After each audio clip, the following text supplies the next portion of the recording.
All right, so hey everybody, I'm doing something just a little bit different today. I'm actually going to be driving, um, kind of a ride and drive, which I haven't done in the past. Wanted to reach out, talk about some things that has been going on, both with me physically, mentally, whatever, and far too often I think what men or anybody in general that suffers from that ugly adult term called PTSD, or not PTSD, sorry, ADHD. Sometimes that can affect your ability to hyper focus on things that are important to you, or it kicks your butt into doing hyper focus only at certain times. Like for example, I love podcasting. I love every bit about it. I've been podcasting now for over a decade, and I try to bring new content and things like that. But I'll tell you, the PTSD that I suffered from a couple of my previous employment opportunities, I didn't see it as PTSD, but in today's day and age, I can definitely float that out there that man, it hit me pretty hard, and it's weird. It's weird when certain things articulate and are put in motion.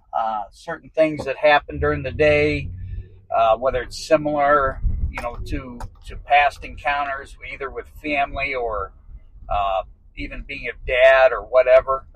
That sparks that PTSD, and it affects your ability to reason, or at least it does me. And it definitely affects my podcasting, and it can definitely put you into a situation where you're not doing things you enjoy anymore, or things that you found joy in. Um, you know, you just don't have that spark. The ability to really dig in. Thank goodness it didn't do it on my coaching this year. This football season has been rough mentally and physically, but just being a part of Coach Doherty's staff, and being around guys like Ryan Smith and all the coaches on the staff. I could say them all: Travis Cullen, Patrick, all of them. But Weichert, Doty. I mean, the list goes on and on. But it's good that I have that fallback, or that little bit of time each day where I'm able to kind of let my hair down and unwind, and I don't have to be somebody I'm not, and that is extremely important, especially especially as we hit the holidays. I know that oftentimes it appears that it's not that a man shouldn't be acting like that, especially a Gen X man, right? Being down in the dumps and all that sort of stuff. But I think the first real step in healing is to say that you suffer a little bit from these issues, this anxiety that can lead to depression and that sort of stuff. But it's important to be able to talk about it. I think far too often as a society, we have been told, or at least my generation has been told, suck it up, buttercup, be who you are to be able to fight through that stuff. And I'll tell you what, man,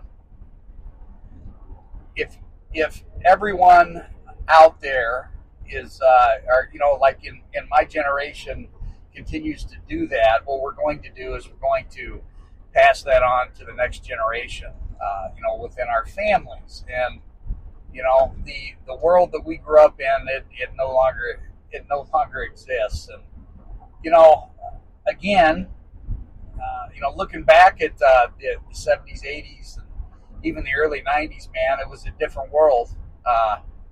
Didn't have those cell phones. We were, if you wanted all these things, you had to get about 18 different aspects, whether it's a Walkman or a recorder and all that sort of stuff. But I'm glad to live in this generation where technology has far-reaching abilities as long as we're using it appropriately. In the last 2 weeks, I've cut roughly 50% of my social media. I did that on purpose. The purpose is that I could maybe heal a little bit to make sure that this isn't all-encompassing and let's face it, social media, even for us Gen Xers, it can suck the life out of you because you're constantly comparing and strategizing and doing all that sort of stuff. And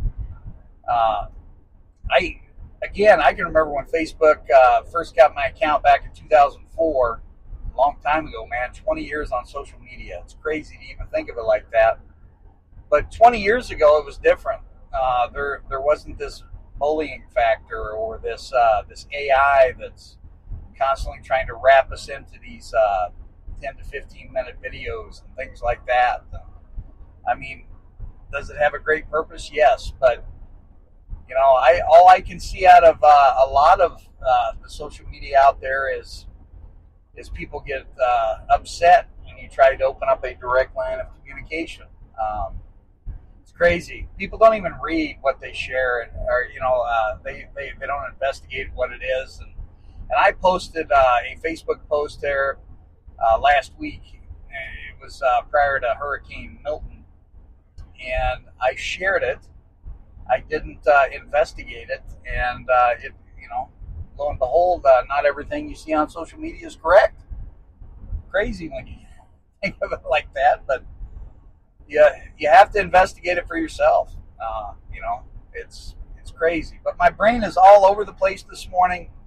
I'm actually on the road. I'm going to be door dashing in Fort Madison, Iowa, from 8:30 to 10, and I'm going to be kind of on and off here on the podcast this morning, just doing something a little bit different. How a lot of people say that a lot of great things are thought of on your way to work, or great things are thought of on the toilet, right? Hopefully you're not on the toilet coming up and getting decisions that are going to make the world a better place, but who knows? It's wherever it is. But tell you, Chuck Banks experience, I don't know.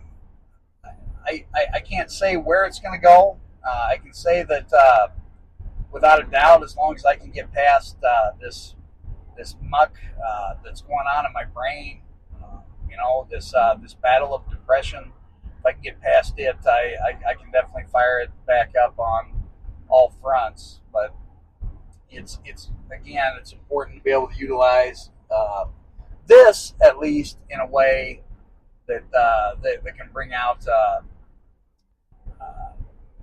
my experiences with it. As you can tell, it's hard for me to even say that I suffer from depression. It's hard to even mention that D word. If my voice sounds off, it's because it's tough for me to be able to make that frame, or that frame of reference that I suffer from it too, and at days it sucks the life out of you.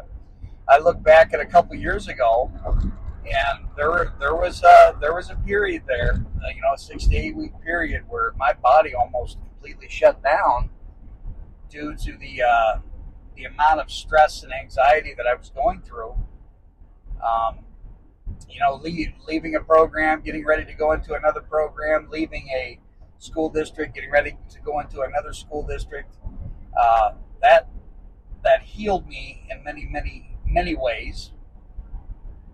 But people don't understand that sometimes when you make certain blanket statements and things like that it can affect your mental health. I said something to a good friend of mine here this past week. He says he was upset, a day after, an issue with a counterpart, and it still bothered him the next day. And, I remember getting great advice that if you go to bed at night and you wake up the next day and someone's still bothering you by what they did, they own you. And, as a guy that suffered from adult ADHD, right, I've read a lot of literature that says that, we turn into these nice guys, these best friend nice guys, and we want to people please, do that sort of stuff. We want to make the world a better place, but sometimes these, I won't call them misogynists or whatever. Sometimes they break into your psyche and they tear you down. You got to get past that somehow. And when I wrote my book, Life of an Overthinker, that brought about a lot of those components on how to defeat that people pleasing mentality that affects us with adult ADHD. And those that are affected with a little bit of anxiety that can lead to depression. Do you call it seasonal depression? I don't know. I've felt really good the last 18 months, and then all of a sudden the past 3-4 weeks have really kind of torn me down. I guess you could say that, a lot of people say karma's a bitch, whatever. Did I have issues, as a young father? Yes. Does my brain ever shut off and just basically say, okay, she cut ties, I'm going to cut ties? No, that's not the way my brain works. It's kind of like, it's just crazy. Anyway, I'm rambling. That's kind of our first segment today. Just kind of touching base, letting everybody know where we're at. It's okay to share your feelings, folks. Email me, coachingcultureandathletics@gmail.com, if you have a question, a frame of reference, or something that you would like us to talk about on Dog Pound Radio. We'll be right back. Question of the week. Why do you work beyond your regular working hours, whether it's coaching, teaching, even being a parent or whatever? To answer this question, it's pretty deep. Well, actually, it's pretty easy to answer.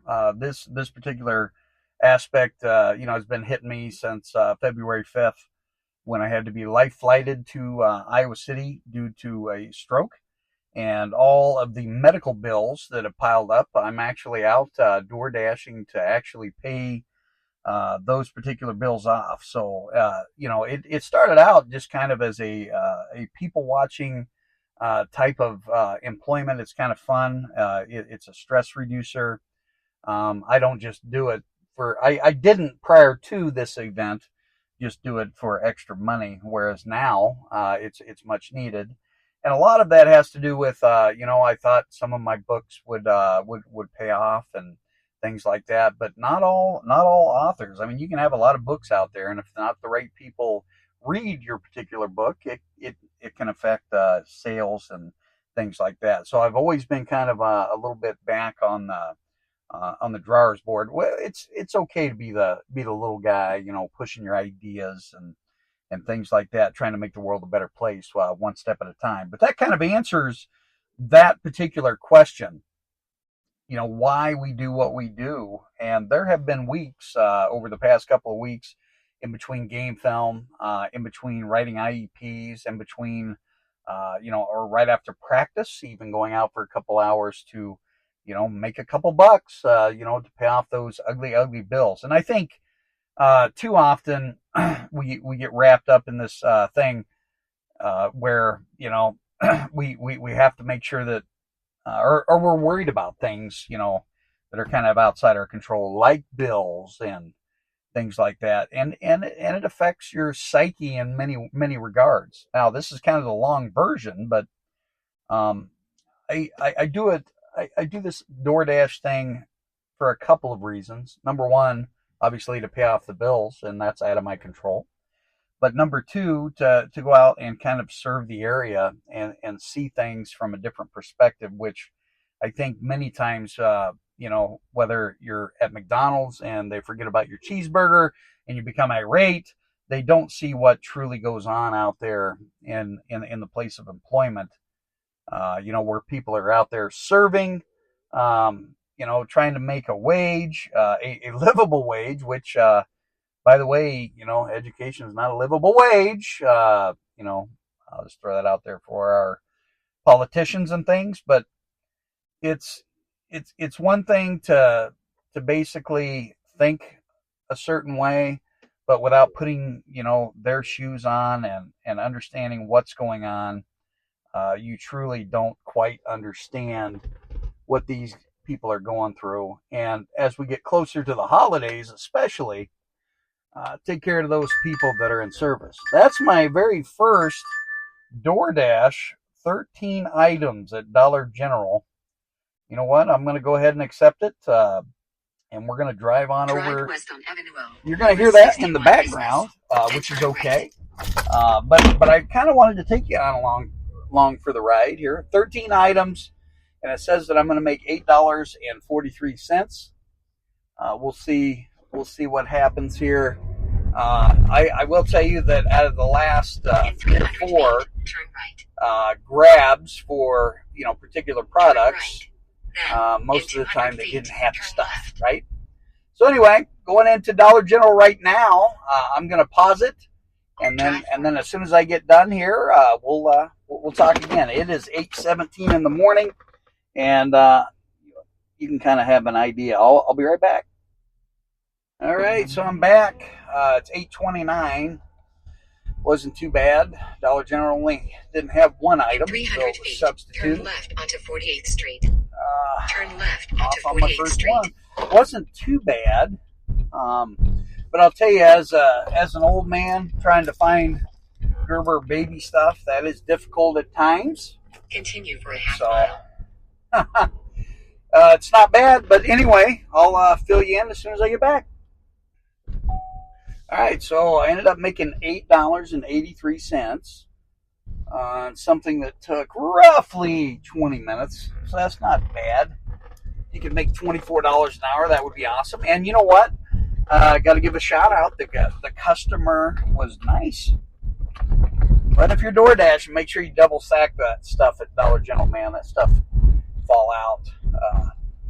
I can only tell you from experiences, but it is what it is. So now what I do afterward is I just kind of, maybe this is why I'm depressed, man. I sit and I mope and wait on my next order. Maybe that's, no, I'm just kidding. I'm trying to think about what I was talking about earlier, where this brain just does not shut off. And, I thought I was in pretty good shape. That lady almost ran into me. That's good.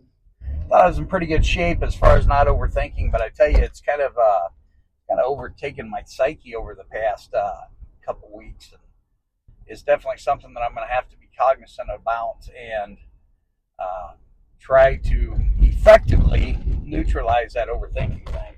What do you do out there, to help you from overthinking, or being bombarded by thoughts and actions and things like that? Email me, coachingcultureandathletics@gmail.com, and let me know, and I'll give you a shout out on the show. And again, this is something a little bit different. Actually doing this kind of live, driving, door dashing, throwing out those meandering thoughts that affect us all, especially us men. As we hit our 50s, and the people in our lives or whatever, or whether it's our people that have passed away, like my parents, where they said, "Hey, man, you got to rub some dirt on those feelings." Well, let's talk about that. Let's talk about how it's affected our society in general when you look at things around. Do have to give a special shout out to my wife, Stephanie. 28 years of marriage yesterday. Here's how our day worked. All right, so get home late Friday night, about 11:45. In the evening, there had a game up in Mount Vernon. Our boys showed some guts and played hard in certain times, and at other times, we were just kind of outmatched. But Mount Vernon's got a nice football team, by the way. But anyway, I get home. I get a ride with Shannon Terrell. Actually, let me tell you the whole story. I get a ride with Shannon Terrell and Sir Isaac Newton, Dog Pound Radio extraordinaire, right? We get home. or we get into Mount Pleasant, I get in my car in Hy-Vee and I head home. And it was a nice little drive home. Got home, pretty much everyone was asleep except those beagles. They were barking, and I don't even know whether you call it a howl, but so it's kind of a growl. Is that something? Growl, like a growl and a howl at the same time. But got to play with Leo and Loki for a little bit. And then I just kind of I hit the hay thinking that I was going to make some money here in Fort Madison on a Saturday morning. Fall asleep, wake up, the wife and I, we see each other in the morning. But I ask her, hey, you want to go, do you want me to take you out to eat? I'm going to go make some money. We'll go out to eat and enjoy the anniversary. And she was so tired from the day or the week that we just kind of stayed home and we rested, and I got to watch a little football and nap. And that's kind of been my Saturdays for the last 3 weeks, is just don't have the energy after that long week in education. And I mean it when I tell my my students, we often lose sleep over our students, and we do. And with all the changes and things like that are taking place, and the tragedy in the last week, it's definitely played a certain perspective in the psyche of every teacher, every administrator, and it should be every politician, by the way. One of the most underpaid professions for as hard as you work. And don't even get me started when, like my friends that aren't in education, they make statements or make blanket statements, or even our social media friends, when they make those stupid blanket statements that you guys work part-time. That's the biggest pile of bullshit I've ever heard in my life. Anybody that knows me knows that, or knows that Coach Doherty or any other teacher for that matter, it's, you may get 3 weeks off, but man, it is a grind the rest of the time. I was a poet and didn't even know it. But anyway, so Saturday night hit. We took our yearly selfie, and I posted that last night. And after the selfie, we went to bed, and that was pretty much our 28th wedding anniversary. But I can promise you folks that I'm gonna make the money and pay off my bills so I can take that beautiful young redhead of mine on a cruise sometime and surprise her with that. But that was kind of the day. And then today's the 13th, so on Tuesday, payday, which is important for teachers, right? Payday. And then Tuesday is actually my mom's heavenly birthday. So 2024, she would have been 84 this year. Sure do miss that lady. And that's another retrospective that we can come back with a little bit later on. But hug your family members tight, because it's can't even articulate it into words after they pass when you want to have those conversations with your loved ones and you can't.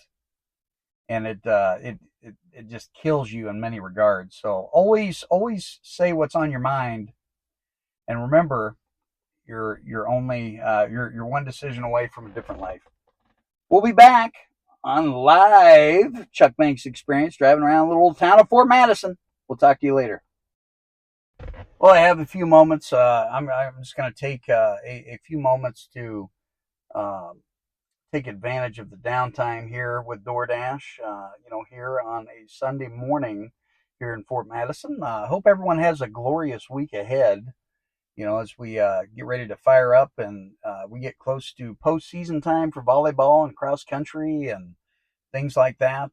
There's just a lot of things hitting us at a breakneck pace. You look at the paperwork that teachers are going to have done in the next 2 weeks. And, again, you shouldn't think too far ahead though, right? Here's kind of my spill on this section of our, as I'm waiting for an order here this morning, is try not to live in the past too much.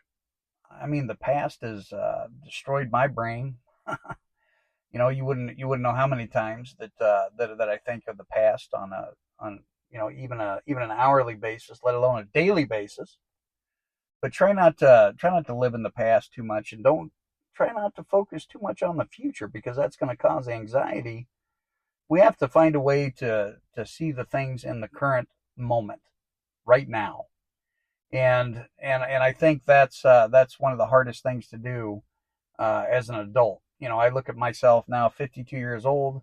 I had a second chance on life now. I'm a way different person than I was, even 5 years ago, let alone 20, 30 years ago. And, when I look at my life and how things are going, I mean, there's two modes of thought is I can continue to, uh, serve and be a servant leader and put out love into the world, open doors for people, and continue to do that, and utilize the time that I have left in my life for a positive, or I can focus on the past and think about a lot of the travesties that have taken place over the last decade or so. But I choose to remain on the positive. Doesn't mean that I don't that I won't think back and continue to pray for my grandkids and my daughter and her family, Archie, and wishing them nothing for the best. But in order to heal, I've got to allow her to have her peace. And man, but it is sad that I'm not the person that I used to be, and I feel like that's a travesty in many regards. As far as I guess what I'm trying to say is to stop comparing other people or your friends or whatever with who they used to be instead of who they are now. That's extremely important when I look at especially how I'm going to live my life. I mean, look at how many of our buddies back in high school screwed up, and back in our generation we just kind of wrote them off. You didn't give that second, third, fourth chances or whatever. I saw something on a post recently, about the homeless situation in Fort Madison, about being, down in the park. Instead of bitching about it, why don't you help those people? Or at the very least, look at God and say, hey, man, thank you for putting me in, a situation where I am today. And again, as a human society, we don't do that. We don't treat each other very well. And that's got to change if we're ever going to truly change the world. And all it takes is one act of kindness, man. I'm going to be honest with you. There was a gentleman yesterday morning in Burger King, and you could just tell this guy was, pissed off on life. And I opened both doors for him. And he said, thank you. And then he got kind of angry. He says, well, I hope someone does this for you. He says, this pain in the ass, world we live in, or something like that. And I thought to myself, man, I mean, this guy had a lot of bottled up rage and mentality, but then again, people just want to be heard. I'll be back. The Dog Pound Radio affiliate, the Chuck Banks Experience.